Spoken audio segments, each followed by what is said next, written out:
स्वर्ग, धरती और पताल। इंसान ने समाज को इन तीनों लोकों में बांट दिया है। ऊपर वो रहते हैं जिनके हाथ में ताकत है, पावर है, और नीचे वो रहते हैं जो बस जिंदा रहने की जद्दोजहद में लगे हैं, और बीच में है सिस्टम। लेकिन जब एक मामूली पुलिस वाला एक हाई प्रोफाइल मर्डर केस की तहकीकात में उतरता है तो उसे सिर्फ अपराध नहीं बल्कि इंसानियत की सबसे डरावनी परतें दिखने लगती हैं। ये एक ऐसी दुनिया की कहानी है जहां अच्छाई और बुराई के बीच की लकीर धुंधली हो गई है, जहां अपराध सिर्फ सड़कों पर नहीं रूह में पलता है। दोस्तों, मैंने पताल लोक का सेकंड सीजन कुछ महीने पहले ही अपने चैनल पर अपलोड कर दिया है और आज मैं पताल लोक का फर्स्ट सीजन लेकर आया हूं, सो एंड तक बने रहें।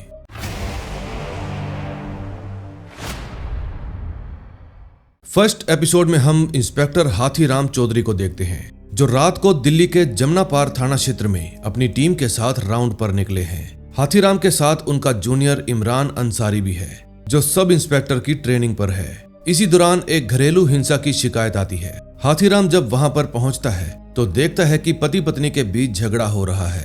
फिर वो उस मामले को शांत करवाकर अपनी ड्यूटी पर वापस लौट आते हैं। तभी अगली सुबह हम एक होटल में 4 लोगों को देखते हैं, 3 लड़के और 1 लड़की। फिर ये चारों ही जल्दी जल्दी में अपने होटल से निकल जाते हैं, लेकिन जैसे ही वे सड़क पर आते हैं इंटेलिजेंस वाले उनका पीछा करने लगते हैं। फिर उनको देखकर वो अपनी गाड़ी की स्पीड बढ़ा लेते हैं और वहां से भागने लगते हैं। तभी एक पुल पर एजेंसी वाले उन्हें घेर लेते हैं और गिरफ्तार कर लेते हैं। ये पूरी ही घटना जमुना पार थाना क्षेत्र में ही हुई है, इसलिए इंस्पेक्टर हाथीराम भी स्पॉट पर पहुंच जाते हैं। तभी पुलिस कमिश्नर वहां पर आते हैं और हाथीराम को कहते हैं कि इन चारों के खिलाफ हत्या की साजिश का मामला दर्ज करना है। फिर उन चारों को जमुना पार थाने में लाया जाता है, जहां बाहर मीडिया की भीड़ भी लगी हुई थी जो इस केस के बारे में जानना चाहती थी। कमिश्नर जब थाने के हेड विरक से पूछते हैं कि ये केस कौन हैंडल कर रहा है तो विरक कहता है, सर विकास इस केस को देख रहा है, लेकिन वो 1 हफ्ते की छुट्टी पर है।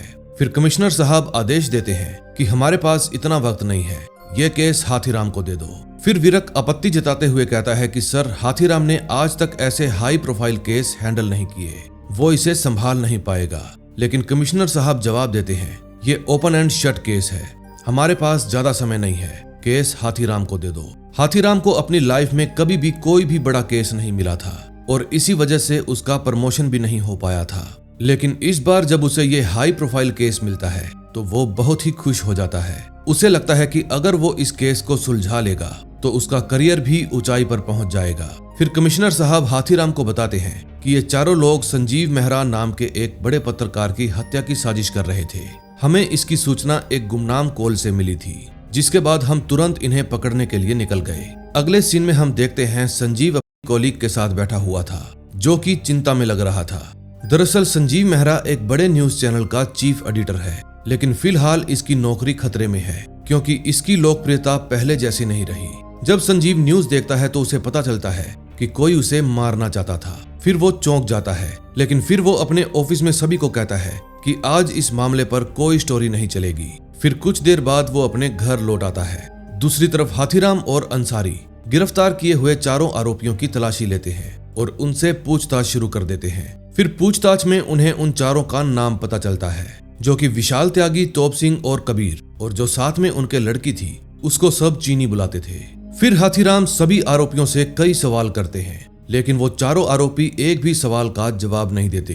हाथीराम समझ जाता है कि जरूर इस केस में कुछ गड़बड़ है और इन चारों के पीछे कोई और है जो एक बड़ा खेल खेलना चाहता है। दूसरी तरफ संजीव मेहरा की पत्नी डोली काफी घबराई हुई है। फिर वो एंजाइटी की दवा भी लेती है। तभी शाम को जब वो अपने घर के बाहर टहलने निकलती है तो मीडिया वाले उसे घेर लेते हैं और संजीव के बारे में उल्टे सीधे सवाल करने लगते हैं। फिर घबराकर वो तुरंत घर के अंदर चली आती है। फिर वो संजीव को फोन करके मीडिया के बारे में बताती है, लेकिन संजीव उसे शांत रहने के लिए कहता है और फोन काट देता है। दरअसल संजीव अपनी पत्नी को ज्यादा पसंद नहीं करता था। फिर वो खुद को शांत करने के लिए एक बार में चला जाता है, जहां उसकी मुलाकात सारा नाम की एक रिपोर्टर से होती है। फिर सारा से थोड़ी बहुत बातें करने के बाद उसे बेहतर महसूस होता है। तभी अगले दिन पुलिस कमिश्नर हाथीराम को फोन करके आदेश देते हैं, मैं तुम्हारे पास 2 ऑफिसर्स भेज रहा हूँ जो संजीव मेहरा की सुरक्षा करेंगे, तुम अपनी जांच जारी रखो। फिर हाथीराम संजीव से मिलने के लिए उसके घर पर पहुंच जाते हैं। फिर वो संजीव को बताते हैं कि अब आप जहां भी जाएंगे ये ऑफिसर आपकी सुरक्षा करेंगे। फिर वो संजीव से एक सवाल करते हैं कि क्या कोई ऐसा व्यक्ति है जिसके खिलाफ आपने कोई स्टोरी की हो, जो आपको मारना चाहता हो। लेकिन संजीव इस सवाल को टाल देता है और कहता है कि ऐसा कोई नहीं है। फिर हाथीराम कहता है कि आपकी पत्नी बता रही थी कल रात आप घर भी नहीं आए। फिर संजीव कहता है कल रात मेरे घर के बाहर मीडिया की भीड़ लगी थी, इसीलिए मैं होटल में चला गया था। फिर हाथीराम अपनी ड्यूटी खत्म करने के बाद अपने घर पहुंच जाते हैं। उनकी पर्सनल लाइफ भी थोड़ी ठीक नहीं चल रही। उनकी पत्नी रेनू चाहती है कि वो अपने परिवार पर भी ध्यान दे, लेकिन हाथीराम हमेशा ही अपने काम में उलझा रहता है। उनके बिजी रहने का असर उनके बेटे सिद्धार्थ पर भी पड़ा है, क्योंकि वो गलत संगत में पड़ गया। जब हाथीराम अपने बेटे का रिपोर्ट कार्ड देखता है तो उसे पता चलता है कि वो फेल हो गया। फिर गुस्से में वो सिद्धार्थ यानी सिद्धू पर चिल्लाने लगता है, लेकिन सिद्धू कहता है कि मैं इस स्कूल में नहीं पढ़ना चाहता, मैं उस स्कूल में जाना चाहता हूँ जहाँ मेरे दोस्त पढ़ते हैं। फिर इस बात पर बाप बेटा में बहस हो जाती है और सिद्धू गुस्से में वहाँ से चला जाता है। फिर रेनू भी हाथीराम को शांत करने की कोशिश करती है, लेकिन हाथीराम भी गुस्से में वहाँ से चला जाता है। दूसरी तरफ इमरान अंसारी केस की गहराई में जाने की कोशिश कर रहा था। फिर वो चारों आरोपियों की फोटो भेजकर उनका क्रिमिनल रिकॉर्ड चेक करता है। तभी अंसारी को पता चलता है कि कबीर पर चोरी के कुछ छोटे मोटे केस दर्ज हैं। लेकिन जब अंसारी विशाल त्यागी यानी कि हथौड़ा त्यागी का रिकॉर्ड देखता है तो वो दंग रह जाता है। फिर वो तुरंत हाथीराम को फोन करता है और कहता है सर, विशाल त्यागी का असली नाम हथौड़ा त्यागी है। ये चित्रकूट का मोस्ट वांटेड क्रिमिनल है। इस पर किडनैपिंग, लूटमार और कई हत्याओं के केस दर्ज हैं। ये बात सुनकर हाथीराम चौंक जाता है और कहता है कि अंसारी, ये केस जितना सीधा लग रहा है उतना सीधा है नहीं, जरूर इसमें कुछ और ही खिचड़ी पक रही है। अब नेक्स्ट एपिसोड में देखेंगे क्या होता है। सेकंड एपिसोड में हम देखते हैं हाथीराम जब सुबह तैयार होकर अपने स्टेशन के लिए जाने लगता है, तभी उसका साला जीतू आ जाता है। फिर उससे थोड़ी बहुत बातचीत करने के बाद हाथीराम पुलिस स्टेशन के लिए निकल पड़ता है। उस समय पुलिस स्टेशन में पुलिस वाले हथौड़ा त्यागी से कुछ उगलवाने की कोशिश कर रहे थे। उसकी डंडों से खूब पिटाई की जाती है, लेकिन उसके मुंह से एक भी शब्द नहीं निकलता। ये सब देखकर हाथीराम कहता है कि 45 मर्डर किए हैं ना इस साले ने, ये ऐसे अपना मुंह नहीं खोलेगा। फिर हाथीराम अंसारी के साथ उस होटल में जाता है जिसमें ये अपराधी रुके हुए थे। होटल का वेटर हाथीराम को कहता है कि साहब, मुझे तो लग रहा था कि कुछ गड़बड़ है, क्योंकि ये 3 दिन से यहाँ पर रुके हुए थे, आने जाने का कोई टाइम ही नहीं था। फिर हाथीराम पूछता है और कुछ देखा था क्या तुमने जो तुम्हें अजीब लगे? वेटर कहता है उनमें से एक को फोन पर बात करते सुना था, बोल रहा था मास्टर जी से बात करवाओ, 3 दिन से यहाँ फंसे हुए हैं। फिर हाथीराम तोप सिंह से इस बारे में पूछने जाता है, लेकिन वो भी हाथीराम को कोई भी जवाब नहीं देता और इधर उधर की बातें करके भटकाने की कोशिश करता है। ये सब देखकर हाथीराम को बहुत ही गुस्सा आ जाता है और वो एक कांस्टेबल को कहता है तोप सिंह को ले जाओ और कबीर के सामने इसको ढंग से तोड़ो। फिर देखते हैं उनका मुंह कैसे नहीं खुलता। दूसरी तरफ संजीव न्यूज चैनल के मालिक से मिलने जाता है। न्यूज चैनल का मालिक संजीव को कहता है कि तुम्हारे अंडर में चैनल अच्छा परफॉर्म नहीं कर रहा, तो बताओ अब हम क्या कर सकते हैं, बस तुम हम पर एक कृपा कर दो कि इस जॉब से रिजाइन दे दो। संजीव कहता है सर, इस पॉइंट पर अगर आपने मुझे फायर किया तो मेरा करियर खत्म हो जाएगा। मैंने एक क्लोज साइन किया हुआ है कि 1 साल तक मैं किसी और चैनल में काम नहीं कर पाऊंगा। फिर न्यूज चैनल का मालिक कहता है तो कोई और काम कर लेना, जाके कोई बुक लिख लो, लेकिन मेरे चैनल को बख्श दो।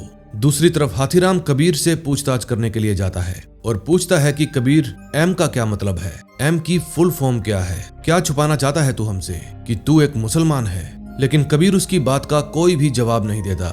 फिर हाथीराम उसको भी तोड़ने का आदेश देता है। तभी अंसारी कहता है सर, एक बार मैं ट्राई कर लूं। फिर सभी लोग बाहर आ जाते हैं और अंदर अंसारी अकेला कबीर से पूछताछ करता है। फिर अंसारी शांति से कबीर को कहता है तुम्हें जो भी पता है चुपचाप बता दो, मैं तुम्हें कुछ नहीं होने दूंगा, वरना ये पुलिस वाले मार मार कर तेरी खाल उधेड़ देंगे। फिर अंसारी उसको कुछ पढ़ने के लिए देता है, जिस पर कबीर कहता है कि मुझे उर्दू पढ़ना नहीं आता। ये बात सुनकर अंसारी उसे भरोसा दिलाता है कि तुझे कुछ नहीं होगा और कबीर सच बताने के लिए तैयार हो जाता है। फिर कबीर हाथीराम और अंसारी को बताता है कि मैं सिर्फ गाड़ियों की चोरी किया करता था और तारिक भाई को बेच दिया करता था।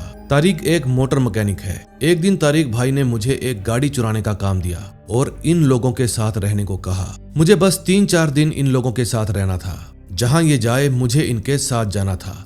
मैं इन लोगों को नहीं जानता साहब, पहली बार इन सब से मिला हूँ। फिर हाथीराम पूछता है कहाँ मिलेगा ये तारिक? फिर कबीर बताता है चांदनी चौक में गैराज है उसकी।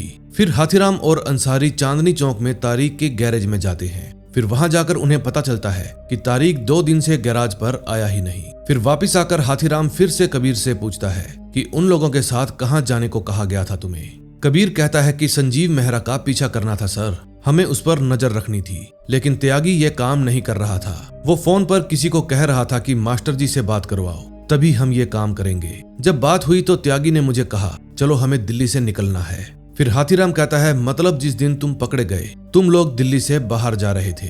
फिर कबीर हाँ कह देता है। फिर बाहर आकर हाथीराम अंसारी को कहता है कि जो फोन इन्होंने पुल से पानी में फेंक दिया था उसका मिलना बहुत जरूरी है, उसी से हमें ये मास्टर जी का फोन नंबर मिल पाएगा। फिर हाथीराम पुलिस कमिश्नर के ऑफिस में जाता है और चित्रकूट जाने की परमिशन मांगता है ताकि त्यागी और इस केस के बारे में और जान सके। पहले तो पुलिस कमिश्नर मना कर देते हैं, लेकिन बाद में वो मान जाते हैं और हाथीराम को चित्रकूट जाने की परमिशन भी दे देते हैं। फिर हाथीराम संजीव मेहरा को पुलिस स्टेशन में बुलाता है ताकि उससे उन अपराधियों के बारे में थोड़ी बहुत जानकारी हासिल कर सके, लेकिन उन्हें देखकर संजीव कहता है कि मैं इन लोगों को पहले कभी नहीं मिला और ना ही मैं किसी को जानता हूँ। फिर हाथीराम पूछता है सर क्या कोई ऐसा था जिसने आपको मारने की धमकी दी हो। फिर संजीव कहता है ट्विटर पर तो आए दिन लोग मुझे मारने की धमकी देते रहते हैं, लेकिन वैसे किसी ने नहीं दी। तभी कुछ देर बाद हाथीराम अपने बेटे को स्कूल से लेने के लिए जाता है, लेकिन बीच में ही उसे अंसारी का फोन आ जाता है। वो हाथीराम को बताता है कि उस चीनी लड़की के फोन का डेटा मिल गया है। उसे एक नंबर से लगातार फोन आ रहा था जो रेलवे स्टेशन की दुकान का है। फिर हाथीराम रेलवे स्टेशन की उस दुकान पर जाता है, लेकिन वहां पहुंचकर उसे पता चलता है कि वो दुकानदार स्टेशन के लड़कों को सिम दिया करता था, उन्हीं में से कोई फोन कर रहा होगा। दूसरी तरफ अंसारी तारिक को ढूंढने के लिए उसके चाचा के घर जाता है, लेकिन पुलिस को वहां देखकर तारिक भागने की कोशिश करता है। फिर अंसारी तारिक का पीछा करता है, लेकिन तारिक भागने में कामयाब हो जाता है। तभी हाथीराम और अंसारी को तोप सिंह के एड्रेस का पता चलता है। फिर वहां जाने पर हाथीराम को पता चलता है कि ये उसके मामा का घर है। तोप सिंह के बारे में पूछने पर उसका मामा बताता है कि वो पंजाब का लड़का है और उसका एक चाचा भी है जो गांव में रहता है। इसके बाद हाथीराम अंसारी के साथ विरक के ऑफिस में जाता है और अंसारी के लिए पंजाब जाने की अनुमति मांगता है। विरक कहता है कि अंसारी अभी नया है, इसे मत भेजो, तुम क्यों नहीं चले जाते। फिर जवाब में हाथीराम कहता है सर वो कमिश्नर साहब का ऑर्डर है कि मुझे चित्रकूट जाना है। ये बात सुनकर विरक चिढ़ जाता है और हाथीराम को कहता है हाँ अब तो तुम्हें सारे ऑर्डर हेडक्वार्टर से ही मिलने लगे हैं, ठीक है भाई जाओ। फिर हाथीराम और अंसारी बस स्टैंड पर पहुंच जाते हैं। तभी अंसारी हाथीराम को कहता है सर बुरा ना मानो तो एक बात पूछूं, ये विरक साहब की कोई पर्सनल खुन्नस है क्या आपसे। फिर हाथीराम कहता है विरक मेरा जूनियर था, उसकी ट्रेनिंग मेरे ही अंडर हुई थी, लेकिन विरक गोटियां फिट करने में बहुत तेज था, मुझसे आगे निकल गया। फिर हाथीराम चित्रकूट के लिए बस पकड़कर उसमें निकल जाता है और अंसारी को भी नदी में तोप सिंह का फोन मिल जाता है। अब नेक्स्ट एपिसोड में देखेंगे क्या होता है। थर्ड एपिसोड की शुरुआत फ्लैशबैक से होती है। जब विशाल त्यागी स्कूल में पढ़ाई किया करता था, वहां कुछ बच्चे उसका मजाक उड़ाया करते थे। तभी एक दिन त्यागी पीछे से आता है और हथौड़े से उन पर हमला कर देता है। फिर वो एक एक करके उन तीनों को हथौड़े से बेरहमी से मार डालता है। अब कहानी प्रेजेंट में आती है। हाथीराम बस में चित्रकूट के लिए जा रहा था, तभी उसे एक कांस्टेबल का फोन आता है। वो बताता है सर वो तोप सिंह वाला फोन मिल गया है, हमने वो फोरेंसिक वालों को दे दिया है। वो बोल रहे हैं कि 2-3 दिन में डेटा रिकवर कर लेंगे। तभी अंसारी भी पंजाब में तोप सिंह के गांव में पहुंच जाता है और तोप सिंह के चाचा महिपाल सिंह के बारे में पूछने लगता है। फिर महिपाल सिंह से मिलने के बाद अंसारी पूछता है कि तोप सिंह कहाँ है और वो क्या काम करता है। फिर महिपाल बताता है साहब तोप सिंह तो दिल्ली में एक बहुत अच्छी कंपनी में काम करता है। फिर अंसारी कहता है हाँ वो तो पता है कितनी अच्छी कंपनी में काम करता है, लोगों को मारता फिर रहा है। मुझे पता लगा है कि उसने गांव में भी तो बंदे काटे थे, उसके बारे में नहीं बताओगे। फिर महिपाल सिंह अंसारी को कहता है साहब लड़का तो ठीक था लेकिन समाज से लड़ नहीं पाया। घर पर रहता था तो बाप बेल्ट से मारता था, घर से बाहर जाता था तो दूसरी जात के लड़के मजाक बनाते थे, चिढ़ाते थे। फिर इन्हीं बातों से परेशान होकर तोप ने अपनी बिरादरी की गैंग ज्वाइन कर ली और जैसे ही हथियार उसके हाथ में आया लड़का बावला हो गया। फिर एक दिन ऐसे ही कुछ लड़के उसे परेशान कर रहे थे। फिर तोप ने उन सब को चाकू से हमला करके घायल कर दिया। मुझे पता था कि उसका बाप आकर उसे मार डालेगा, इसलिए मैंने तोप को घर से भगा दिया और तोप दिल्ली चला गया। तब से वो वहीं पर रह रहा है। फिर वहां जाकर लड़के ने सब संभाल लिया था, लेकिन फिर एक चंदा नाम की लड़की के चक्कर में फंस गया और सब कुछ फिर से खराब हो गया। अंसारी कहता है अब किसके लिए काम करता है वो, क्या कभी उसने किसी मास्टर जी का जिक्र किया है? फिर महिपाल मना कर देता है। दूसरी तरफ हाथीराम चित्रकूट के पुलिस स्टेशन में पहुंच जाता है और वहां के एसएचओ से वो त्यागी के बारे में बात करता है। फिर एसएचओ हाथीराम को बताता है कि त्यागी कॉन्ट्रैक्ट किलर था, पैसों के लिए लोगों को मारा करता था। फिर हाथीराम जब उनसे और भी बातें जानने की कोशिश करता है तो एसएचओ साहब उसे फाइल्स के खंडर में भेज देते हैं और कहते हैं जो है यहाँ है सर, जितनी जानकारी चाहिए ढूंढ लीजिए। अब हाथीराम वहाँ त्यागी की फाइल ढूंढने लग जाता है। फिर एक फाइल में त्यागी के घर का पता मिल जाता है। फिर हाथीराम त्यागी के घर पर जाकर उसके पिता से त्यागी के बारे में पूछते हैं। त्यागी के पिता कहते हैं साहब वो मेरा बेटा नहीं है, हमारा उससे कोई रिश्ता नहीं है। अब पता नहीं कैसे ऐसा कबूत हमारे घर में जन्म ले लिया। दूसरी तरफ सारा अपने एक पत्रकार दोस्त से त्यागी की फोटो और उसके बारे में कुछ जानकारी मंगवा लेती है। तभी संजीव जब टीवी देख रहा था तो वो देखता है कि टीवी में उसी के बारे में चर्चा हो रही है। लोग आपस में बहस कर रहे हैं कि अगर संजीव मेहरा कुछ छुपा नहीं रहा तो सबके सामने क्यों नहीं आ रहा, वो चुप क्यों है। तभी डोली जो कि संजीव की पत्नी है वहां आकर टीवी को बंद करने को कहती है। तभी संजीव के पास सारा का फोन आता है और वो उसे त्यागी की फोटो दिखाती है। इतने में हाथीराम भी त्यागी के घर के बाहर आकर बैठ जाता है। तभी वहां पर त्यागी का भाई आता है। फिर हाथीराम उससे त्यागी के वहां से भागने की वजह पूछता है। फिर त्यागी का भाई बताता है कि 3 लड़कों को हथौड़े से तरबूज की तरह चीर दिया था साहब, इसीलिए साला यहाँ से भाग गया और आप लोग हमें क्यों परेशान करते हैं। वहाँ स्कूल जाइए राजवीर गुजर के पास, वो पीटी टीचर है, उसने त्यागी को भगाने में उसकी हेल्प की थी। फिर हाथीराम राजीव से मिलने के लिए जाता है। त्यागी के बारे में पूछने पर राजीव बताता है त्यागी के पिता और उसके ताऊ के बीच में जमीन को लेकर झगड़ा चल रहा था। उसके ताऊ ने अपने बाप को डराने के लिए वहाँ पर गुंडे भेजे थे जिन्होंने त्यागी के 3 बहनों का दिया। फिर त्यागी को जब ये बात पता चली तो उसने अगले ही दिन स्कूल में अपने ताऊ के लड़कों को जान से मार दिया। फिर हाथीराम कहता है कि जब तुम इतना सब कुछ जानते थे तो ये बात पुलिस को क्यों नहीं बताई, मैंने देखा है कि इस केस की फाइल में एक भी गवाह नहीं है। फिर राजवीर कहता है इंसाफ है सर ये तो, क्योंकि आपने उसकी बहनों की कोई कंप्लेंट देखी नहीं देखी होगी, क्योंकि कंप्लेंट हुई ही नहीं। त्यागी को जो सही लगा उसने किया। इसके बाद हाथीराम वहां से जाने लगता है। तभी कुछ बच्चे राजवीर को मास्टर जी कहकर बुलाते हैं और ये वर्ड सुनकर हाथीराम चौंक जाता है और स्कूल से बाहर आ जाता है। तभी हाथीराम देखता है कि कोई उसका पीछा कर रहा है। फिर वो उसको पकड़ लेता है। दरअसल वो एक पत्रकार था जो हाथीराम को कहता है लगता है सर त्यागी ने दिल्ली में कोई बड़ा कांड कर दिया है। एक मैडम का भी फोन आया था, वो त्यागी के बारे में जानना चाह रही थी। फिर हाथीराम उसे कहता है कि क्या जानते हो तुम त्यागी के बारे में, किसके लिए काम करता है वो। फिर वो आदमी कहता है दुनालिया गुजर का नाम सुना है, बुंदेलखंड का डकैत है, त्यागी उसी का सबसे खास आदमी है। 4-5 लोगों के अलावा किसी ने भी दुनालिया को नहीं देखा। दुनालिया का सारा काम उसका छोटा भाई संभालता है। तभी हाथीराम देखता है कि 2 लोग उस पर नजर रखे हुए हैं। फिर हाथीराम उनका भी पीछा करता है लेकिन वो लोग भागने में कामयाब हो जाते हैं। तभी हाथीराम एक मंदिर में ग्वाला गुजर का नाम पढ़ता है और फिर वो सोच में पड़ जाता है। दूसरी तरफ संजीव को भी सारा से त्यागी के बारे में पता चल जाता है और फिर वो अपने न्यूज चैनल में जाता है और त्यागी के बारे में न्यूज चलाने को कहता है। दूसरी तरफ हाथीराम एक होटल में बैठा ग्वाला गुजर के बारे में पूछताछ कर रहा था। तभी उसे पुलिस कमिश्नर की कॉल आती है और वो उसे कहते हैं हाथीराम त्यागी की खबर लीक कैसे हुई, ये न्यूज वालों को कैसे पता चला। फिर हाथीराम तुरंत न्यूज चैनल पर देखता है संजीव मेहरा त्यागी के बारे में न्यूज पर बोल रहा था। ये देखकर हाथीराम शॉक्ड हो जाता है। अब नेक्स्ट एपिसोड में देखेंगे क्या होता है। 4th एपिसोड की शुरुआत चीनी लड़के के फ्लैशबैक से होती है। वो अपने दोस्तों के साथ ट्रेन में चोरी किया करता था और ऐसे ही स्टेशन के पास की बनी झुग्गी झोपड़ियों में रहा करता था। अब कहानी प्रेजेंट में आती है। हाथीराम दिल्ली पुलिस हेडक्वार्टर में कमिश्नर सर को रिपोर्ट करने के लिए आया था। कमिश्नर हाथीराम को कहते हैं कि हाथीराम त्यागी की खबर मीडिया में कैसे आई, ऐसा दूसरी बार हो रहा है, मैं ऐसी गलती आगे से कभी बर्दाश्त नहीं करूंगा। और चित्रकूट में क्या पता चला। फिर हाथीराम माफी मांगते हुए कहता है सर त्यागी एक बड़े बिजनेसमैन ग्वाला गुजर के लिए काम करता है। ग्वाला चित्रकूट के मोस्ट वांटेड डाकू दुनालिया गुजर का भाई है। फिर कमिश्नर साहब कहते हैं लेकिन ग्वाला का संजीव के साथ क्या कनेक्शन है। फिर हाथीराम कहता है सर संजीव ने एक पॉलिटिशियन दशरथ कुमार के ऊपर स्टिंग ऑपरेशन किया था, हो सकता है उसका ही कोई लिंक हो। फिर कमिश्नर हाथीराम को कहते हैं पहली बार कोई हाई प्रोफाइल केस हैंडल कर रहे हो क्या, अपनी छोटी छोटी गलतियों से अपनी मेहनत को बर्बाद मत होने देना। फिर हाथीराम वहां से बाहर आ जाता है।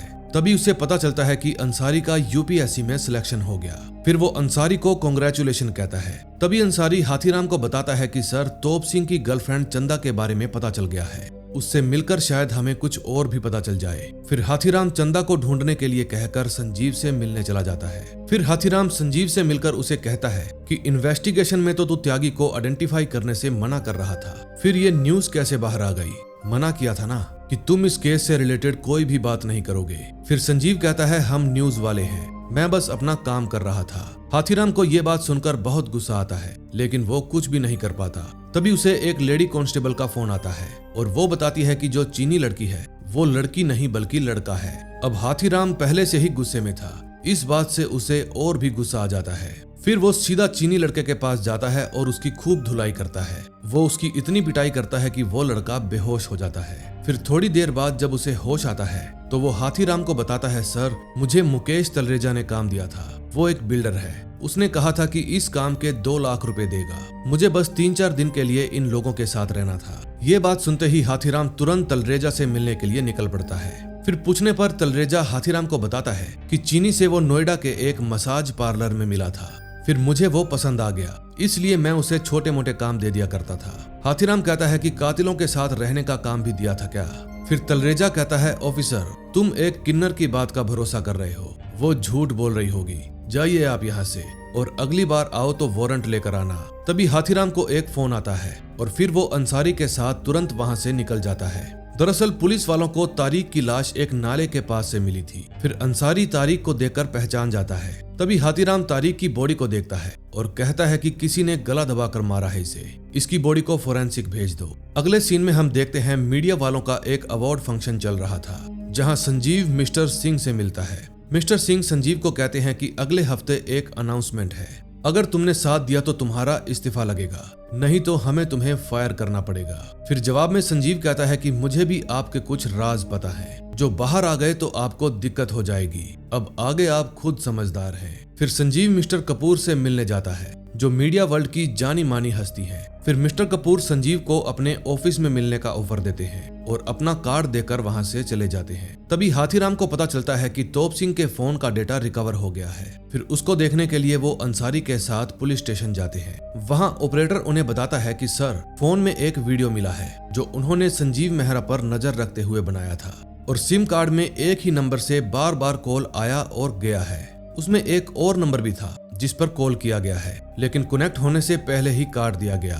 हमें फोन में एक मेमोरी कार्ड भी मिला है जिसमें उसकी गर्लफ्रेंड चंदा के साथ उसकी कुछ पर्सनल तस्वीरें हैं। फिर हाथीराम पूछता है कि उस नंबर से पता किया कि वो एड्रेस कहाँ का है। फिर ऑपरेटर बताता है, सर, चित्रकूट का एड्रेस दिखा रहा है। फिर हाथीराम और अंसारी तोप सिंह के मामा से मिलने जाते हैं और चंदा के बारे में पूछते हैं। तोप सिंह का मामा कहता है, सर, तोप और चंदा के बारे में आखिरी बात मैंने यही सुनी थी कि दोनों कोई नया बिजनेस शुरू करने वाले हैं। तभी हाथीराम के पास विरक का फोन आता है और वो उनको स्टेशन आने के लिए कहता है। हाथीराम जब पुलिस स्टेशन वापस आता है तो देखता है बाहर मीडिया की भीड़ लगी हुई है, क्योंकि उस चीनी के लड़का होने की बात मीडिया में आग की तरह फैल गई थी। अब सभी पुलिस पर सवाल उठा रहे थे कि आखिर पुलिस से इतनी बड़ी गलती हुई कैसे। फिर अंदर जाकर हाथीराम कमिश्नर से मिलता है। फिर कमिश्नर साहब बताते हैं कि सीबीआई वाले हमसे ये केस ले रहे हैं और ये सब कुछ तुम्हारे इस बचकानेपन की वजह से हुआ है। अब तुम ही बताओ ये खबरें लीक कैसे हो रही हैं? अब तुम्हें सस्पेंड किया जा रहा है। फिर हाथीराम कमिश्नर को समझाने की बहुत कोशिश करता है कि ये काम मेरा नहीं है, मुझसे इस केस की इन्वेस्टिगेशन में कोई भी गलती नहीं हुई। कोई तो है जो नहीं चाहता कि मैं ये केस सुलझाऊं, लेकिन कमिश्नर उसकी एक भी नहीं सुनते और हाथीराम को सस्पेंड कर देते हैं। अब नेक्स्ट एपिसोड में देखेंगे क्या होता है। 5th एपिसोड की शुरुआत हाथीराम के बचपन से होती है। दरअसल हाथीराम के पिता जब भी उससे नाराज होते थे तो वो अपनी हताशा हाथीराम पर ही निकालते थे, उस पर हाथ उठाया करते थे, जिसकी वजह से हाथीराम उन्हें बिल्कुल भी पसंद नहीं किया करता था। अब कहानी प्रेजेंट में आती है। जब हाथीराम दिन भर काम करके पुलिस स्टेशन से घर लौटता है तो घर आते ही हाथीराम की पत्नी उसे कहती है कि अगर तुम घर लेट आने वाले थे तो कम से कम कॉल करके ही बता देते। ये बात सुनकर हाथीराम कुछ भी नहीं बोलता, बस उसके चेहरे पर मायूसी छाई थी। उसने अपने घर पर नहीं बताया था कि उसे केस के चलते सस्पेंड कर दिया गया है। फिर अगले दिन हाथीराम साइन करने के लिए स्टेशन जाता है, जहां उसका सीनियर विर्क उसे कहता है कि देख हाथीराम, केस का जो हुआ वो अलग बात है, लेकिन हम तो पुराने दोस्त हैं ना, कोई भी हेल्प चाहिए तो मुझे बेझिझक बता देना। लेकिन हाथीराम उसकी बात का कोई जवाब नहीं देता और गुस्से में वहां से चला जाता है। विर्क और अंसारी हाथीराम को दिए हुए केस की सारी रिपोर्ट पुलिस कमिश्नर को देते हैं, जहां सीबीआई की हेड मैडम भी बैठी हुई थी। फिर पुलिस कमिश्नर मैडम को कहते हैं कि मैडम, अगर आपको इस केस के बारे में कोई भी जानकारी चाहिए तो आप अंसारी को कॉल कर सकती हैं। अब यह केस सीबीआई के हाथ में आ गया था, इसलिए वो उन चारों लोगों से इस केस के सिलसिले में पूछताछ कर रही थी। फिर इसी के चलते वो एक कॉन्फ्रेंस भी बुलाने की बात करती है। दूसरी तरफ हाथीराम तलरेजा के होटल में जाता है और रिसेप्शनिस्ट से पूछता है कि तलरेजा कहाँ है, मुझे उससे मिलना है। फिर उसको पता चलता है कि तलरेजा साहब तो दुबई गए हैं। पिछली बार जब आप आए थे, आपके अगले दिन ही वो दुबई के लिए निकल गए थे। ये बात सुनकर हाथीराम पुलिस कमिश्नर के घर जाता है और उनसे इस बारे में बात करता है। कमिश्नर हाथीराम को समझाते हुए कहते हैं, देखो हाथीराम, तुम अभी सस्पेंड हो, तुम्हें अब इन सब में नहीं पड़ना चाहिए। इस केस से जितना दूर रहो उतना ही अच्छा है तुम्हारे लिए। अपने मन को शांत रखो और घर जाओ, आराम करो। अगले सीन में हम संजीव मेहरा को देखते हैं, जिसका अपने ही चैनल की एम्प्लॉय सारा के साथ अफेयर चल रहा था। इस समय वो उसी के साथ एक होटल रूम में है। तभी उसके पास उसकी वाइफ का फोन आता है, लेकिन संजीव फोन को रिसीव नहीं करता। फिर उसकी वाइफ डॉली संजीव को ढूंढती हुई वहां पर भी पहुंच जाती है और दूर से ही संजीव को उस न्यूज रिपोर्टर के साथ देख लेती है और ये सब देखकर उसको बहुत दुख होता है। तभी सीबीआई की टीम फिर से संजीव मेहरा से मिलने आती है और बताती है कि आपको पुलिस सुरक्षा दी गई है। आप पर जो अटैक होने वाला था उसे रोक दिया गया है। जो 4 लोग आपको मारने आए थे उनमें से एक टेररिस्ट ग्रुप के साथ जुड़ा है। ये सुनकर संजीव शॉक्ड हो जाता है, क्योंकि ये एक बिल्कुल नई बात थी। अगले सीन में हम देखते हैं हाथीराम का बेटा सिद्धू चुपके से अपने एक दोस्त के घर से गन लेकर स्कूल चला जाता है, क्योंकि स्कूल में कुछ लड़के उसे परेशान किया करते थे। फिर ये बात स्कूल के प्रिंसिपल को पता चल जाती है। फिर वो कॉल करके हाथीराम को भी बुला लेती है। फिर हाथीराम अंसारी को फोन करके अपने साथ चलने के लिए कहता है। तभी स्कूल में प्रिंसिपल हाथीराम को कहती है कि आप इतने लापरवाह कैसे हो सकते हैं, आपका बच्चा आपकी गन लेकर आया है और आपको पता भी नहीं चला। फिर हाथीराम प्रिंसिपल से माफी मांगता है और पुलिस कंप्लेंट ना करने के लिए कहता है, लेकिन प्रिंसिपल नहीं मानती। फिर अंसारी प्रिंसिपल को समझाता है कि मैडम, कंप्लेंट करने से स्कूल की रेपुटेशन और खराब होगी और बच्चे के करियर पर भी बुरा असर पड़ेगा। ये बात सुनकर प्रिंसिपल मान जाती है। फिर घर आकर हाथीराम अपने बेटे से पूछता है कि तुम्हारे पास ये गन कैसे आई और ये गन है किसकी। लेकिन जब उसका बेटा उसे जवाब नहीं देता तो हाथीराम उसे एक जोर का थप्पड़ मारता है और फिर उसके दोस्तों से पूछने के लिए जाने लगता है। फिर फ्रस्ट्रेट होकर उसका बेटा अपना सिर आईने में मार लेता है। फिर हाथीराम तुरंत उसे हॉस्पिटल लेकर जाता है, जहां उसकी बीवी हाथीराम को कहती है, बाबूजी बचपन में अपनी हताशा आप पर निकाला करते थे। जो बाबूजी ने अपने बेटे के साथ किया वो मैं आपको अपने बेटे के साथ नहीं करने दूंगी। फिर हाथीराम को भी अपनी गलती महसूस होती है और वो कहता है कि मैं कोशिश करूंगा सिद्धू पर आगे से हाथ ना उठाऊं। दूसरी तरफ संजीव मेहरा अपने ऊपर होने वाली अटैक स्टोरी न्यूज चैनल पर चला देता है, जिससे देश भर में इस बात पर चर्चा होने लगती है। हाथीराम भी जब वो न्यूज देखता है तो उसे समझ में नहीं आता कि आखिर कौन है जो नहीं चाहता कि ये केस सॉल्व हो, क्यों वो सारे लीड्स को मिटाते जा रहा है। फिर हाथीराम अंसारी से मिलने जाता है और कहता है कि हमने सारी इन्वेस्टिगेशन अपने सीनियर्स के कहने पर की। उन्होंने हमें जहां जहां भेजा हम वहां वहां गए, लेकिन फिर भी एंड में हमें सजा ही मिली। देखो, मैं सस्पेंड होकर घूम रहा हूँ। फिर अंसारी हाथीराम को बताता है कि सीबीआई की टीम कॉन्फ्रेंस करने वाली है और फिर वो दोनों ही कॉन्फ्रेंस में पहुंच जाते हैं। तभी सीबीआई वाले बताते हैं कि इस केस में 4 लोग इन्वॉल्व थे, जिनमें से एक था कबीर खान जो टेररिस्ट था। दूसरी नेपाल की एक लड़की थी जिसका काम उन्हें हथियार प्रोवाइड करवाना था और सुरक्षित नेपाल से इंडिया का बॉर्डर क्रॉस करवाने का था। फिर यहाँ आकर उन्हें एक शूटर और एक और आदमी मिला। फिर ये चारों दिल्ली आए क्योंकि इनका प्लान था टीवी जर्नलिस्ट संजीव मेहरा को मारने का। जब ये दिल्ली में आए तो इनके एक सोर्स तारिक ने इनको चोरी की एक कार दिलवाई और एक फ्लैट का भी इंतजाम करके दिया। अब पुलिस को तारिक की भी लाश मिली है और उसके घर पर पुलिस को तारिक का सुसाइड नोट मिला है। दिल्ली पुलिस ने उसी फ्लैट में से इन चारों को भी पकड़ा और इनका मिशन फेल कर दिया। हमें कबीर के पास से कुछ जिहादी किताबें भी मिली है जिस पर कबीर का नाम लिखा हुआ है। फिर कॉन्फ्रेंस खत्म होने के बाद हाथीराम अंसारी को कहता है कि ये लोग झूठी कहानी बना रहे हैं, जरूर बात कुछ और है। फिर अंसारी भी कहता है, सर कहानी तो ये लोग बना ही रहे हैं, क्योंकि सीबीआई ने कहा है कि कबीर के पास किताबें मिली है जिसमें उसका नाम उर्दू में लिखा हुआ है, लेकिन सर कबीर को तो उर्दू पढ़नी लिखनी ही नहीं आती। अब इन दोनों को समझ में आ गया था कि केस को रफा दफा किया जा रहा है। इसलिए अब ये दोनों क्या करते हैं ये हमें नेक्स्ट एपिसोड में पता चलेगा। 6th एपिसोड में हम देखते हैं हाथीराम और अंसारी उस फ्लैट के प्रॉपर्टी डीलर से मिलने जाते हैं जिसमें वो चारों लोग पकड़े गए थे।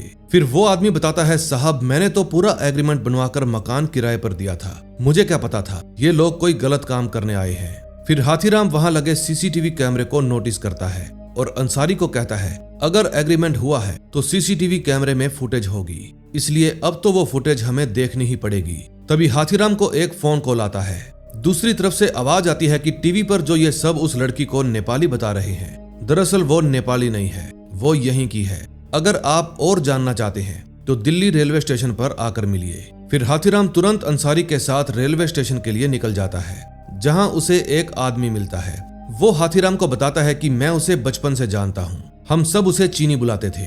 मैं फर्स्ट टाइम उसको यहीं रेलवे स्टेशन पर ही मिला था। माँ बाप के मर जाने के बाद उसके मामा ने उसे एक ट्रेन में बिठा दिया और आइसक्रीम लाने के बहाने से भाग गया। तब से वो हमारे साथ ही रहता था।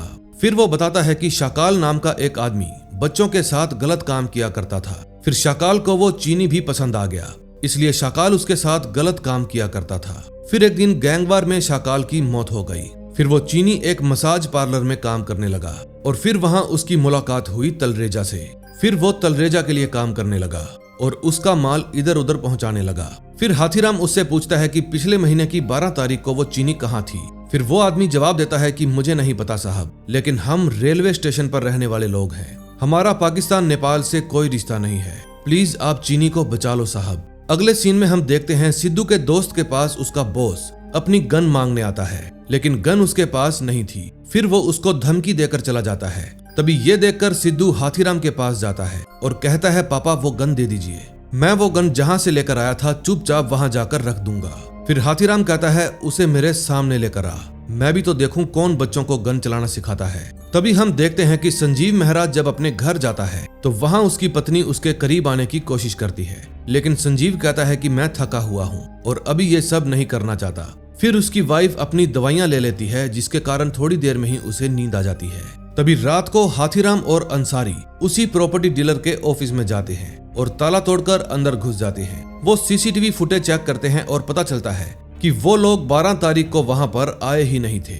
यहाँ कोई एग्रीमेंट नहीं हुआ था, यानी प्रॉपर्टी डीलर झूठ बोल रहा था। फिर अंसारी पुलिस स्टेशन में जाकर कबीर की फाइल को चेक करने लगता है और उसकी फाइल में से उसकी फोटो खींच लेता है। तभी वहां पर विरक आता है और अंसारी को ये सब करते हुए देख लेता है। फिर विरक अंसारी से पूछता है, तू यहाँ क्या कर रहा है, तू तो स्टडी लीव पर है ना, तेरा यूपीएससी का इंटरव्यू है, जाकर उसकी तैयारी कर। फिर जवाब में अंसारी हामी भर देता है और कुछ बहाना बनाकर वहां से निकल जाता है। लेकिन विरक को समझ में आ गया था कि अंसारी चोरी छिपे हाथीराम के साथ काम कर रहा है। अगले दिन हाथीराम और अंसारी कबीर के पिता से मिलने जाते हैं और उनसे कबीर के बारे में पूछते हैं। कबीर के पिता कहते हैं कि चोरी करना तो कबीर बचपन से ही सीख गया था, फिर एक बार उस पे क्रिमिनल केस हो गया, उसके बाद तो वो कभी रुका ही नहीं, उसका हमेशा ही जेल आना जाना लगा रहता था। साहब 6-7 महीने हो गए, वो मुझसे मिला ही नहीं। फिर अंसारी कहता है कि हमें उसके पास से एक सर्टिफिकेट मिला है जिसमें लिखा है कि उसका खतना नहीं हुआ बल्कि ऑपरेशन हुआ है। फिर कबीर के पिता बताते हैं कि साहब मैंने ही वो सर्टिफिकेट बनवाया था, धार्मिक झगड़ों में मेरे बड़े बेटे को बेरहमी से मार दिया गया था, अब वैसा ही हादसा मेरे छोटे बेटे के साथ ना हो, इसी डर से मैंने वो सर्टिफिकेट बनवाया था, जिसको मैंने सही ढंग से मुस्लिम नहीं बनने दिया, आप लोगों ने तो उसे जिहादी आतंकी बना दिया। दूसरी तरफ सिद्धू का दोस्त उसे मिलने आता है और उसे घुमाने के बहाने बाहर ले जाता है। फिर बाहर ले जाकर वो सिद्धू से गन के बारे में पूछता है, क्योंकि उसे शक था कि जरूर वो गन सिद्धू ने ही चुराई है। फिर जब पूछने पर सिद्धू मना करता है तो वो सिद्धू को मारने लगता है। फिर डर के मारे सिद्धू भागने लगता है, लेकिन वो सिद्धू को पकड़कर फिर से धोता है। फिर जब हाथीराम अपने घर आता है तो उसे ये बात पता चल जाती है। फिर ये सब जानकर हाथीराम को बहुत गुस्सा आता है और वो अंसारी को साथ लेकर सीधा उस गुंडे के घर पहुंच जाता है। वहां पहुंचकर हाथीराम उसके आदमियों की खूब धुलाई करता है और फिर वो उस गुंडे को भी धमकाता है कि आइंदा मेरे बेटे से दूर रहना, वरना तुम्हारी खाल उधेड़ दूंगा। लेकिन वो गुंडा भी हाथीराम को धमकी देता है कि मैं तुझे सस्पेंड करवा दूंगा। फिर हाथीराम उसको कहता है, तेरा फूफा पहले से ही सस्पेंड है। फिर हाथीराम अपने घर लौट आता है। आज पहली बार उसके बेटे ने अपने पिता को अपने लिए इस तरह से कुछ करते हुए देखा था। तभी हाथीराम को एक फोन आता है और उसे पता चलता है कि जेल में कबीर पर हमला हुआ है। फिर हाथीराम अंसारी के साथ तुरंत हॉस्पिटल पहुंच जाता है, जहां उसे जर्नलिस्ट संजीव मेहरा की सेक्रेटरी मिलती है। फिर वो हाथीराम को बताती है कि सीबीआई कॉन्फ्रेंस के दिन हाथीराम की डायरी वहीं पर छूट गई थी और वो डायरी पढ़कर मुझे लगा कि आप सीबीआई की थ्योरी पर भरोसा नहीं करते, आपकी इन्वेस्टिगेशन विशाल त्यागी पर थी। फिर वो हाथीराम को बताती है कि मैंने भी रिसर्च की है और मुझे इस केस के साथ राजनीतिक कनेक्शन होने का शक है। दरअसल यूपी में वाजपेयी नाम का एक पॉलिटिकल लीडर है। चित्रकूट में विशाल त्यागी का बॉस ग्वाला गुज्जर बहुत सालों से उसके लिए ही काम कर रहा है। हाथीराम कहता है, लेकिन संजीव मेहरा, वाजपेयी और ग्वाला गुज्जर, उन सब में क्या कनेक्शन है? वो लोग क्यों संजीव मेहरा को मारना चाहते थे? फिर वो न्यूज रिपोर्टर कहती है कि पक्का तो मैं नहीं जानती, लेकिन शायद वाजपेयी रूलिंग पार्टी के खिलाफ कोई मुद्दा बनाना चाहता था, इसीलिए वो ये सब कुछ करवा रहा है। तभी हाथीराम को उस रिपोर्टर की रिसर्च में एक आदमी पुलिस की वर्दी पहने दिखता है, जो वाजपेयी का सिक्योरिटी गार्ड बनकर खड़ा हुआ था। उसको देखकर वो शॉक हो जाता है और अंसारी को कहता है कि ये तो राजीव गुज्जर है, त्यागी का स्पोर्ट्स टीचर, लेकिन उसने कभी बताया नहीं कि वो पुलिस में था। अब नेक्स्ट एपिसोड में देखते हैं क्या होगा। 7th एपिसोड की शुरुआत ग्वाला गुज्जर से होती है, जो जंगल के रास्ते से अपने आदमियों के साथ कहीं जा रहा था। वे लोग अपने साथ एक डॉक्टर को भी लेकर जा रहे थे। फिर चलते चलते वो एक घर में पहुंच जाते हैं, क्योंकि दुनालिया वहां पर बीमार पड़ा था, इसीलिए वो लोग डॉक्टर को लेकर आए थे। दुनालिया को ही वो सब लोग मास्टर जी कहकर बुलाते थे। अब कहानी प्रेजेंट में आती है। हाथीराम को समझ में आ जाता है कि राजीव गुज्जर जरूर कुछ छुपा रहा है, इसलिए वो फिर से चित्रकूट जाने के बारे में सोचता है। फिर घर पहुंचकर हाथीराम चित्रकूट जाने की तैयारी करता है और अंसारी को लेकर बस स्टैंड की तरफ निकल जाता है। तभी हाथीराम को विरक का फोन आता है और वो कहता है, हाथीराम, तुझसे कहा था ना, सस्पेंड हुए ऑफिसर को भी स्टेशन में डेली साइन करने आना पड़ता है। फिर हाथीराम तबीयत खराब होने का बहाना बना देता है। अंसारी भी हाथीराम को बताता है कि सर, मुझे भी विरक सर का कॉल आया था, बोल रहे थे कि स्टडी लीव पर हो तो स्टडी करो, नहीं तो ड्यूटी पर आ जाओ। फिर अंसारी अपनी सर्विस रिवॉल्वर हाथीराम को देते हुए कहता है, सर ये डेंजर एरिया है, रख लीजिए, शायद इसकी जरूरत पड़ जाए। अब हाथीराम पहले तो गन लेने से मना कर देता है, लेकिन अंसारी के जोर देने पर वो गन रख लेता है। फिर वो बस से चित्रकूट के लिए निकल पड़ता है। दूसरी तरफ त्यागी जेल में नहा रहा था। तभी वो देखते हैं कि कुछ कैदी एक कुत्ते के साथ खेल रहे हैं। कुत्ते को देखकर त्यागी का चेहरा खिल जाता है, क्योंकि उससे कुत्ते बहुत पसंद थे। तभी एक कैदी उस कुत्ते को जोर से लात मार देता है और उसको देखकर त्यागी को बहुत गुस्सा आ जाता है। फिर वो जाकर उस कैदी को बहुत धोता है। जब पुलिस वाले ये सब देखते हैं तो उसको दूर ले जाते हैं। दूसरी तरफ हाथीराम चित्रकूट पहुंच जाता है और सीधा राजीव के स्कूल में जाता है। राजीव से मिलने के बाद हाथीराम उसको उसकी पुलिस ड्रेस में फोटो दिखाता है और पूछता है, तुम दुनालिया और ग्वाला गुज्जर के लिए ही काम करते हो ना? तुमने मुझे पहले बताया नहीं कि तुम पुलिस में भी थे। अब राजीव को लगता है कि वो किसी मुसीबत में ना फंस जाए, इसलिए वो सब कुछ हाथीराम को बता देता है। वो हाथीराम को बताता है कि सर, ये बात तब की है जब मैं पुलिस इंस्पेक्टर हुआ करता था। एक दिन मैं स्टेशन में अपनी ड्यूटी कर रहा था। फिर रात को दुनालिया और उसके आदमी वहां पर आए, क्योंकि वो वहां किसी से मिलने आए थे। फिर मैंने चुपके से खिड़की से दुनालिया को देखने की कोशिश की, लेकिन तभी उसके एक आदमी ने मुझे देख लिया। वो मुझसे बोला कि जिसको किसी ने नहीं देखा तू उसे देखना चाहता है। दुनालिया का नाम चलता है, चेहरा कोई नहीं जानता। फिर मैंने उस आदमी को कहा कि मैं भी गुज्जर हूँ और मास्टर जी की फौज में शामिल होना चाहता हूँ। फिर वो मुझको पकड़कर दुनालिया के पास ले गए। मास्टर ने मुझे पहले तो अपनी फौज में लेने से मना कर दिया, लेकिन फिर वो बोले कि तुम बाहर रहकर मेरा काम करो। वाजपेयी जी हमारे खास आदमी हैं, उनका ध्यान रखो। कौन कौन उनसे मिलने आता है तुम्हें सबकी खबर होनी चाहिए। फिर वो बताता है कि मास्टर जी अपनी जाति वालों का बहुत ख्याल रखते थे। चित्रकूट में कोई भी ऐसा गुज्जर परिवार नहीं था जिस पर उनका एहसान ना हो। फिर हाथीराम पूछता है कि फिर विशाल त्यागी दुनालिया से कैसे मिला। राजीव बताता है कि त्यागी ने जब उन लड़कों को मारा तब उनका ताऊ बदला लेने के लिए उसे चित्रकूट में ढूंढता फिर रहा था। फिर मैं त्यागी को लेकर ग्वाला भाई के पास गया और उन्हें सारी बात बताई कि त्यागी मास्टर जी की फौज में शामिल होना चाहता है। फिर त्यागी को जंगल में बने एक फार्म हाउस पर ले जाया गया ताकि उसे कोई भी ढूंढ ना पाए। उस दिन से त्यागी उसी फार्म हाउस में रहने लगा। वहाँ कुछ कुत्ते भी थे जिनसे त्यागी की अच्छी दोस्ती हो गई। अब त्यागी मास्टर जी को भगवान मानने लगा था, क्योंकि उन्होंने उसे जीवन दान दिया था। अब त्यागी भी मास्टर जी से मिलने के लिए बेचैन था, लेकिन वहां रहने वाला आदमी त्यागी को बताता है कि फौज में शामिल होने के लिए उसे परीक्षा देनी होगी, जो मास्टर जी खुद लेंगे। फिर एक रात को जब त्यागी सोया हुआ था तो मास्टर जी उससे मिलने के लिए गए। फिर मास्टर जी त्यागी को बोले कि मेरी एक परीक्षा में तो तू सफल हो गया, क्योंकि मेरे कुत्ते तुझे पसंद करते हैं। अब दूसरी परीक्षा के लिए मुझे तुझसे गुरु दक्षिणा चाहिए। एकलव्य की तरह तू भी मुझे अपना अंगूठा दे दे।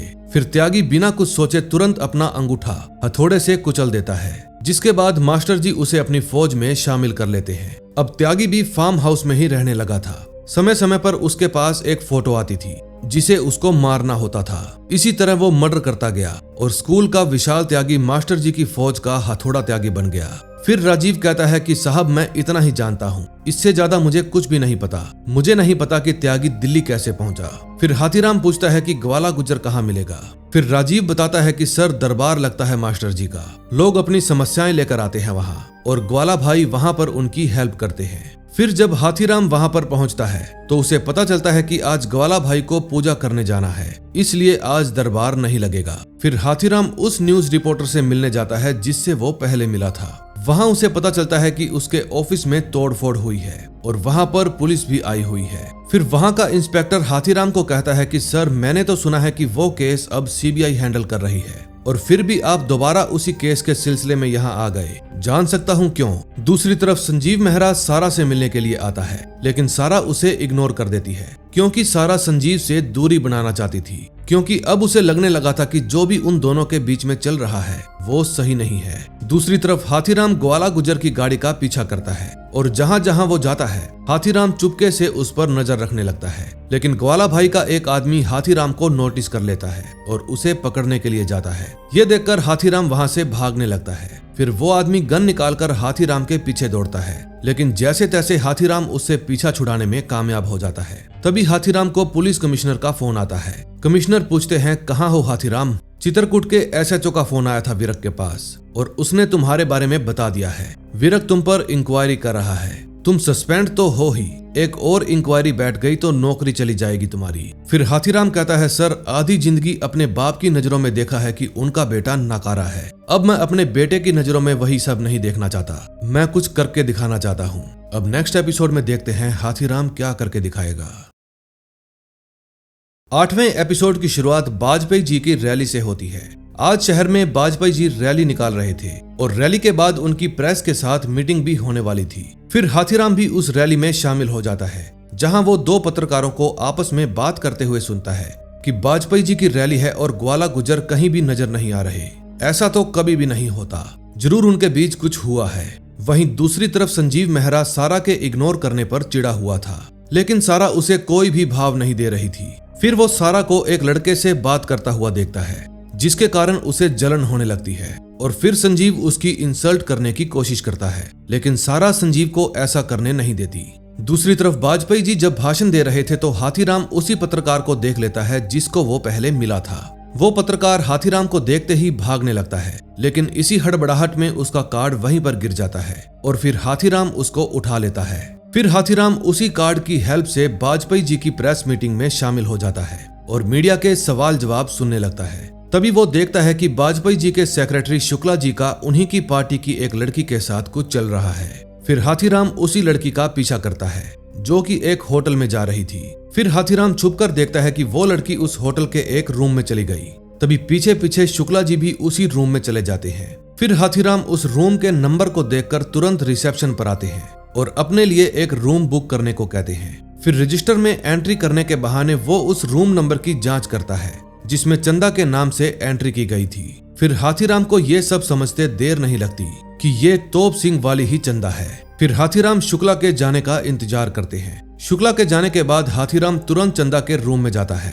तभी चंदा उसको देखकर चौंक जाती है। फिर हाथीराम के पूछने पर चंदा बताती है कि मैं किसी तोप सिंह को नहीं जानती, लेकिन हाथीराम के जोर देने पर वो रोने लगती है। फिर रोते हुए चंदा हाथीराम को बता देती है कि तोप सिंह एकदम पागल हो गया था, मेरे घर वाले हमारे रिश्ते के लिए कभी भी नहीं मानते, लेकिन तोप सिंह तो समझ ही नहीं रहा था। फिर एक दिन वो मेरे मॉम डैड से मिलने के लिए कोलकाता आ गया। मैं उसकी इस हरकत से बहुत डर गई। तभी मेरी मुलाकात शुक्ला जी से हुई। मैंने उन्हें अपनी समस्या बताई। फिर उन्होंने कहा कि तुम तोप सिंह को एक काम करने के लिए मना लो, मैं वादा करता हूँ उसके बाद वो कभी भी तुम्हें तंग नहीं करेगा। फिर हाथीराम कहता है ऐसा कौन सा काम था। फिर जवाब में चंदा बताती है कि 2-3 दिन किसी त्यागी नाम के आदमी के साथ रहना था, बस इतना ही काम था।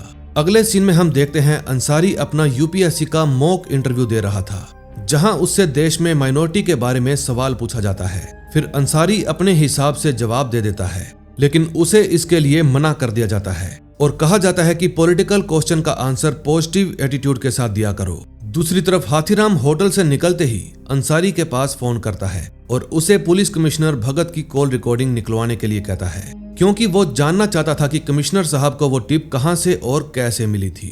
अब अंसारी मॉक इंटरव्यू वाली बात से चिढ़ा हुआ था और ऊपर से हाथीराम भी बिना कुछ बताए बड़े ऑफिसर की कॉल रिकॉर्ड निकलवाने को कह देता है। इससे अंसारी को गुस्सा आ जाता है और वो हाथीराम को कहता है, मैं आपसे कुछ भी ना पूछूं।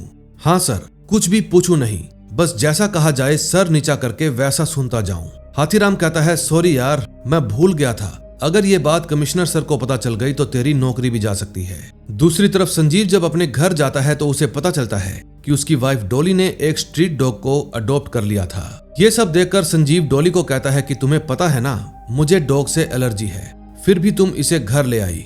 फिर डॉली कहती है, बेचारी प्रेग्नेंट है, बाहर सड़क पर थी, मुझसे देखा नहीं गया, इसीलिए मैं इसको घर पर ले आई, और वैसे भी मुझे इसकी जरूरत थी, अब कोई तो मेरे साथ रहेगा।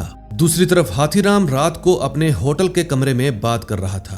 तभी उसके रूम के गेट के नीचे से कोई आदमी एक पेपर खिसकाकर चला जाता है। हाथीराम यह देखकर उसका पीछा करता है। वो देखता है कि वो वही पत्रकार है जिससे वो मिलना चाहता था। हाथीराम के पूछने पर वो बताता है कि जो आपको चाहिए था वो उस लिस्ट में है, मैं वही देने आया था। फिर हाथीराम लिस्ट देखकर कहता है, लेकिन ये तो वाजपेयी जी की विरोधी पार्टी के उम्मीदवारों की लिस्ट है, इनका मैं क्या करूंगा। पत्रकार कहता है, ध्यान से देखिए सर, इसमें ग्वाला गुजर का भी नाम है। दुनालिया राजनीति में जाने के सख्त खिलाफ था, वो बस वाजपेयी जी को अपना समर्थन देना चाहता था क्योंकि वाजपेयी जी उसे कॉन्ट्रैक्ट दिलाते थे। आखिर ऐसा क्या हुआ कि अब दुनालिया ग्वाला गुजर को चुनाव लड़वा रहा है, इसके पीछे कोई तो वजह होगी। अब हाथीराम सोच में पड़ जाता है कि आखिर माजरा क्या है। अब उसे कुछ भी समझ में नहीं आ रहा था। फिर हाथीराम चोरी छिपे चित्रकूट के पुलिस स्टेशन में घुस जाता है और वहां जाकर ग्वाला गुजर की केस फाइल ढूंढने लगता है। बहुत ढूंढने के बाद उसे फाइल मिल जाती है जिसमें हाथीराम को कुछ ऐसा मिलता है जिसको देखकर वो चौंक जाता है। दूसरी तरफ अंसारी भी अपने दोस्त की हेल्प से कमिश्नर साहब की कॉल रिकॉर्डिंग निकलवा लेता है। अब अंसारी को भी मामला गड़बड़ लगने लगता है। फिर वो स्टेशन जाकर तोप सिंह वाले फोन की भी कॉल रिकॉर्डिंग चेक करता है। फिर वो हाथीराम को फोन करके बताता है, सर मैंने कमिश्नर साहब के कॉल रिकॉर्ड्स निकलवा लिए हैं, मुझे उसमें कुछ सही नहीं लग रहा था। फिर मैंने तोप सिंह वाले फोन के भी कॉल रिकॉर्ड्स चेक किए और दोनों मैच हो गए। कमिश्नर साहब 3-4 दिन पहले से ही उन्हें फॉलो कर रहे थे। हाथीराम कहता है, अंसारी ये पूरा केस बनाया गया है। संजीव मेहरा के मर्डर केस में टारगेट यही चारों लोग थे, संजीव मेहरा नहीं। मुझे भी कुछ पता चला है, घर पहुंचकर तुझे बताऊंगा। इसके बाद हाथीराम उसी ऑटो में आकर बैठ जाता है जिसमें अब तक वो चित्रकूट घूम रहा था। लेकिन तभी वहां ग्वाला गुजर के आदमी आ जाते हैं जो उस ऑटो ड्राइवर को गोली मार देते हैं और हाथीराम को पकड़कर अपने साथ ले जाते हैं। अब नेक्स्ट एपिसोड में देखेंगे क्या होता है। 9th एपिसोड की शुरुआत त्यागी के बचपन से होती है, जहां उसके पिता अपने बेटे की कुंडली एक पंडित जी को दिखा रहे थे। पंडित त्यागी की कुंडली देखकर कहते हैं कि ये कुंडली किसी इंसान की नहीं है, असुर की है। आपने हिरण्यकश्यप का नाम सुना है, वैसी ही किस्मत लेकर पैदा हुआ है तेरा लड़का। अब कहानी प्रेजेंट में आती है। ग्वाला गुजर के आदमी हाथीराम को कार में लेकर जा रहे थे, तभी कार का एक्सीडेंट हो जाता है। मौका देखकर हाथीराम वहां से भाग जाता है। वहीं पास में ही एक मेला लगा हुआ था। फिर हाथीराम उस मेले में चला जाता है। ग्वाला के आदमी उसका पीछा करते हैं। फिर हाथीराम बहुत बचने की कोशिश करता है, लेकिन आखिर में ग्वाला गुजर के आदमी उसे पकड़ ही लेते हैं और जंगल में एक जगह पर ले जाते हैं। वहां ग्वाला गुजर भी था, जो हाथीराम को कहता है कि मैं तुम्हारे बारे में सब कुछ जानता हूँ। हाथीराम चौधरी, तुम इस वक्त सस्पेंड हो, फिर भी इन्वेस्टिगेशन करते फिर रहे हो। आखिर क्या पता लगाया तुमने, जरा मुझे भी तो बताओ। फिर जवाब में हाथीराम कहता है, यही कि दुनालिया मर चुका है। ये बात सुनते ही वाजपेयी हाथीराम पर गन तान देता है। अब वो उसे मारने ही वाला था। तभी हाथीराम कहता है कि मैं अकेला नहीं हूँ जिसे ये राज पता है। ग्वाला जब ये बात सुनता है तो वो चौंक जाता है और कहता है कि और कौन है जिसे ये बात पता है। फिर हाथीराम कहता है, वही जिसने त्यागी को फंसाया है। फिर वो कहता है, वाजपेयी जी दुनालिया की तबीयत खराब थी क्या उसे कोई बीमारी हो गई थी। अब कहानी फ्लैशबैक में जाती है, जब ग्वाला डॉक्टर को लेकर जंगल में आया था। डॉक्टर ने जब दुनालिया को देखा तो वो मर चुका था। फिर जब ये बात ग्वाला को पता चली तो उसने डॉक्टर को भी मार दिया ताकि ये बात बाहर ना फैल पाए। फिर हाथीराम कहता है, वाजपेयी जी के लिए तुम बाहुबली थे ग्वाला भाई, लेकिन वो तुम्हें राजनेता बनता हुआ कभी नहीं देखना चाहता था, क्योंकि तुम उसके लिए खतरा हो। इसीलिए वो तुम्हें अपनी पार्टी की टिकट नहीं देना चाहता था, लेकिन वो सामने से तुम्हें मना भी नहीं कर पाया, क्योंकि वो डरता था। लेकिन फिर जैसे ही उसे पता चला कि दुनालिया मर चुका है, उसका वो डर वहीं पर खत्म हो गया। अब बस दुनालिया के एक और आदमी से उसे खतरा था, हथौड़ा त्यागी। उसको भी रास्ते से हटाने के लिए वाजपेयी ने एक प्लान बनाया और तुमसे त्यागी को दिल्ली भेजने के लिए कहा। वहां पुलिस की गाड़ी पूरे समय इन लोगों पर नजर रखे हुए थी। वाजपेयी जी का प्लान था कि जैसे ही त्यागी संजीव मेहरा पर गोली चलाएगा, पुलिस उन चारों को एनकाउंटर में मार देगी। लेकिन ऐन मौके पर त्यागी काम करने से मना करने लगा, क्योंकि उसे मास्टर जी से बात करनी थी, और यही कारण है कि पुलिस वाले उसका एनकाउंटर नहीं कर पाए। फिर वाजपेयी ये बात सुनकर अपने एक आदमी को गोली मार देता है और दूसरे आदमी को कहता है, मास्टर जी वाली बात सिर्फ हम तीनों को ही पता थी, तू ये बात लीक करेगा नहीं, क्योंकि मुझे तुम पर भरोसा है। मतलब इसी कुत्ते ने हमें धोखा दिया है। जिसके बाद ग्वाला हाथीराम को जाने देता है और जाते जाते उसे मास्टर जी का रुद्राक्ष देते हुए कहता है, ये त्यागी को दे देना, वो समझ जाएगा कि मैं क्यों उसकी बात मास्टर जी से नहीं करवा पाया। फिर हाथीराम दिल्ली जाने के लिए बस में बैठ जाता है। दूसरी तरफ संजीव मेहरा अपने चैनल के रिवाइवल के लिए खुशी मना रहा था, लेकिन सारा ये सब देखकर खुश नहीं होती, क्योंकि उसे पता है कि ये सब एक झूठी न्यूज फैलाकर पाई गई कामयाबी है, क्योंकि सीबीआई केस को एक अलग ही दिशा में ले गई। फिर सारा अपना रेजिग्नेशन लेटर टाइप करके संजीव मेहरा के पास जाती है। संजीव उसको देखकर भौचक्का रह जाता है। फिर सारा कहती है, मुझे लगता है कि मैं जो कर रही हूँ वो मैं सही कर रही हूँ। फिर संजीव भी उसका रेजिग्नेशन लेटर स्वीकार कर लेता है। तभी हाथीराम सीधा चित्रकूट से संजीव के ऑफिस में चला आता है और संजीव से बात करने लगता है। हाथीराम संजीव को कहता है कि पांडव जब सब कुछ खत्म करके स्वर्ग की यात्रा पर निकले थे, तब एक कुत्ता भी उसके साथ हो लिया था, और आखिर में स्वर्ग तक युधिष्ठिर के साथ वही कुत्ता बचा था, जिसको स्वर्ग लोक में जगह मिल पाई थी। ये कहानी तो सुनी ही होगी ना आपने। ये बात सुनकर संजीव चिढ़ जाता है और कहता है कि इस सब बकवास का मेरे केस से क्या संबंध, ये सब बकवास मुझे क्यों सुना रहे हो। फिर हाथीराम कहता है, क्योंकि वैसे ही एक कुत्ते ने आपको भी स्वर्ग लोक की यात्रा से बचा लिया। दरअसल त्यागी जब आप पर नजर रखा करता था, तब उसने आपको और आपकी पत्नी को कुत्ते के साथ खेलते हुए देख लिया। त्यागी के गुरु ने उसे एक ही बात सिखाई थी, if a man loves dog he is a good man, and if a dog loves the man he is a good man. बस इसी बात को त्यागी ने गांठ बांध ली। आपको कुत्ते के साथ देखकर उसे शक हुआ और उसने मास्टर जी से बात करनी चाहिए कि ये काम करना चाहिए या नहीं, लेकिन उसकी मास्टर जी से बात ही नहीं हो पाई। फिर उसे कुछ गड़बड़ लगी और वो बिना काम किए दिल्ली से जाने लगा। संजीव कहता है, बकवास है ये सब, क्योंकि सीबीआई ने बताया है कि इसमें आईएसआई भी इन्वॉल्व है। फिर जवाब में हाथीराम कहता है, हाँ, लगता है आपको भी इस केस की वजह से स्वर्ग लोक के दर्शन हो गए हैं। समझ सकता हूँ मैं, आप पाताल लोक क्यों देखना चाहोगे, लेकिन मुझे इतना तो पता है, अंदर से सच तो आप भी जानते हैं। इतना कहकर हाथीराम वहां से निकल जाता है। फिर ट्रेसिंग करने के बाद हाथीराम अपने घर जाता है। हाथीराम को देखकर उसकी वाइफ बहुत खुश हो जाती है। तभी अगले दिन विरक हाथीराम को पुलिस स्टेशन बुलाता है और कहता है कि हेडक्वार्टर से कॉल आई थी, तुम्हें वापिस से नौकरी पर रखा जा रहा है, क्या गोटियां फिट करी है तुमने। फिर जवाब में हाथीराम कहता है, लगता है सर आपको खुशी नहीं हुई, मुझे मेरी नौकरी वापिस मिल गई। बॉस के नाते ना सही, कम से कम दोस्त के नाते तो खुश हो जाओ। फिर हाथीराम अंसारी को लेकर उसके यूपीएससी के इंटरव्यू देने के लिए जाता है। फिर रास्ते में अंसारी केस से रिलेटेड सवाल पूछता है, लेकिन हाथीराम कहता है, ये सब छोड़ और अपने इंटरव्यू पर फोकस कर, मैं ना सही मेरा दोस्त तो बड़ा ऑफिसर बने। फिर अंसारी को छोड़कर हाथीराम कमिश्नर साहब से मिलने जाता है। वो हाथीराम को कहते हैं कि तुम्हारी वजह से वाजपेयी जी और ग्वाला भाई दोनों में सुलह हो गई, तुम्हारी नौकरी इसी का इनाम है। फिर हाथीराम को बाहर से देखने पर यह सिस्टम कचरे का ढेर लगता है, लेकिन गौर से देखो तो पता चलता है कि इस सिस्टम का हर एक पुर्जा सही से काम कर रहा है, हर एक को पता है कि उसे क्या करना है। ये बात सुनकर हाथीराम मुस्कुराता है और वहां से अपने घर चला जाता है। अब अगले दिन उन चारों के केस की कोर्ट में हियरिंग थी, जहां कोर्ट के बाहर पूरा मीडिया जमा हो चुका था। फिर वहां जाकर हाथीराम त्यागी को दुनालिया का रुद्राक्ष देता है, जिसके कारण त्यागी समझ जाता है कि दुनालिया अब नहीं रहा। फिर त्यागी पुलिस की गन छीनकर भागने लगता है, लेकिन फिर वो खुद को ही गोली मारकर अपनी जान ले लेता है। तभी हम देखते हैं कि रात के समय हाथीराम अपनी वाइफ और बेटे के साथ घर के बाहर टहल रहा था। तभी उसका बेटा उसके लिए आइसक्रीम लेकर आता है, जिसको देखकर हाथीराम और उसकी वाइफ मुस्कुराने लगते हैं। आखिर दोनों बाप बेटा में अब थोड़ी बहुत तो बनने लगी थी और इसी के साथ इस सीरीज का एंड हो जाता है। दोस्तों, आपको ये सीरीज कैसी लगी कमेंट में जरूर बताना, और अगर आपने अब तक इसका सेकंड सीजन नहीं देखा तो उसका लिंक आपको डिस्क्रिप्शन और आई बटन में मिल जाएगा, जो कि मैं कुछ दिन पहले ही एक्सप्लेन कर चुका हूँ। तो दोस्तों, अगर आपको मेरी एक्सप्लेनेशन पसंद आई हो तो इस वीडियो को अपने दोस्तों के साथ शेयर करें और चैनल को सब्सक्राइब कर लें।